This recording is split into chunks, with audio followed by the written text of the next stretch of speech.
গল্পের নাম রাগের ওষুধ। কেদারবাবু বদরাগী লোক। যখন রেগে বসেন কাণ্ড কারখানা জ্ঞান থাকে না। একদিন তিনি মুখখানা বিষণ্ণ করে বসে আছেন। এমন সময়ে আমাদের মাস্টারমশাই এসে বললেন, কী হে কেদারকেষ্ট, মুখখানা হারি কেন? কেদারবাবু বললেন, আর মশাই বলবেন না, আমার সেই রূপো বাঁধানো হুঁকোটা ভেঙে 7 টুকরো হয়ে গেল। মুখ হাড়ির মতো হবে না তো কি বদনার মতো হবে? মাস্টারমশাই বললেন, বলো কি হে, এ তো কাঁচের বাসন নয় কি মাটির পুতুল নয়, অমনি খামোকা ভেঙে গেল। এর মানে কি? কেদারবাবু বললেন, খামোকা ভাঙতে যাবে কেন? কথাটা শুনুন না। হলো কি, কাল রাত্রে আমার ভালো ঘুম হয়নি। সকালবেলা উঠেছি, মুখ হাত ধুয়ে তামাক খেতে বসবো, এমন সময় কলকেটা কাত হয়ে তামার ফরাসের ওপর টিকের আগুন পড়ে গেল। আচ্ছা আপনি বলুন, এতে কার না রাগ হয়? আরে আমার হুঁকো, আমার কলকে, আমার আগুন, আমার ফরাস, আবার আমার ওপরেই জুলুম। তাই আমি রাগ করে বেশি কিছু নয়, ওই মুগুরখানা দিয়ে 5-10 ঘা মারতে কিনা হতভাগা হুঁকোটা ভেঙে খান খান। মাস্টারমশাই বললেন, তা যাই বলো বাপু, এ রাগ বড় চণ্ডাল। রাগ মাথায় এমন কাণ্ড করে বসো, রাগটা একটু কমাও না বাবু। কমাও তো বললেন, রাগ যে মুখের কথায় বাগ মানবে এ রাগ আমার তেমন নয়।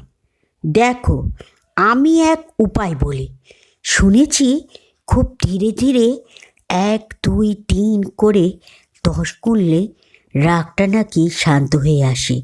কিন্তু তোমার যেমন রাগ, তাতে 10-12তে কুলোবে না। তুমি একেবারে 100 পর্যন্ত গুনে দেখো। তারপর একদিন কেদারবাবু স্কুলের সামনে দিয়ে যাচ্ছেন। তখন ছুটির সময় ছেলেরা খেলা করছে। হঠাৎ একটা মার্বেল ছুটে এসে কেদারবাবুর পায়ের হাড়ে ঠাই করে লাগলো। আর যাই কোথা, কেদারবাবু ছাদের সমান এক লাফ দিয়ে লাঠি উঁচিয়ে দাঁড়িয়েছেন। ছেলের দল যে যেখানে পারে একেবারে শটান চম্পট। তখন কেদারবাবুর মনে হলো, মাস্টারবাবুর কথাটা একবার পরীক্ষা করে দেখি। তিনি আরম্ভ করলেন, 1 2 3 4 5।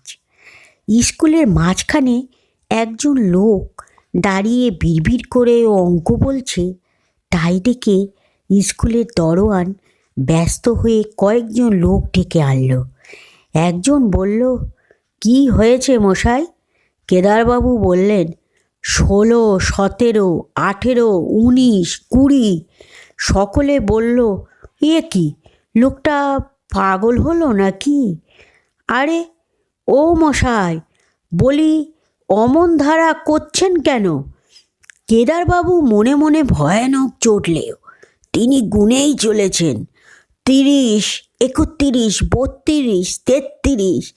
আবার খানিক বাদে আর একজন জিজ্ঞাসা করল, মশাই আপনার কি অসুখ করেছে? কবরেজ মশাইকে ডাকতে হবে? কেদারবাবু রেগে আগুন হয়ে বললেন, 59, 60, 61, 62, 63। দেখতে দেখতে লোকের ভিড় জমে গেল। চারদিকে গোলমাল হইচই। তাই শুনে মাস্টারবাবু দেখতে এলেন ব্যাপারখানাটা কি। এতক্ষণে কেদারবাবুর গোনা প্রায় শেষ হয়ে এসেছে। তিনি 2 চোখ লাল করে লাঠি ঘোরাচ্ছেন আর বলছেন 96, 97, 98, 99, 100। কোন হতভাগা লক্ষ্মী ছাড়া মিথ্যেবাদী বলেছিল 100 গুনলে রাগ থামে? বলেই ডাইনে বাঁয়ে দুমদাম লাঠির ঘা। লোকজন সব ছুটে পালালো, আর মাস্টার মশাই এক দৌড়ে সেই যে ঘরের মধ্যে ঢুকলেন, আর সারাদিন বেরোলেন না। তাহলে এখানেই গল্পটি শেষ করলাম।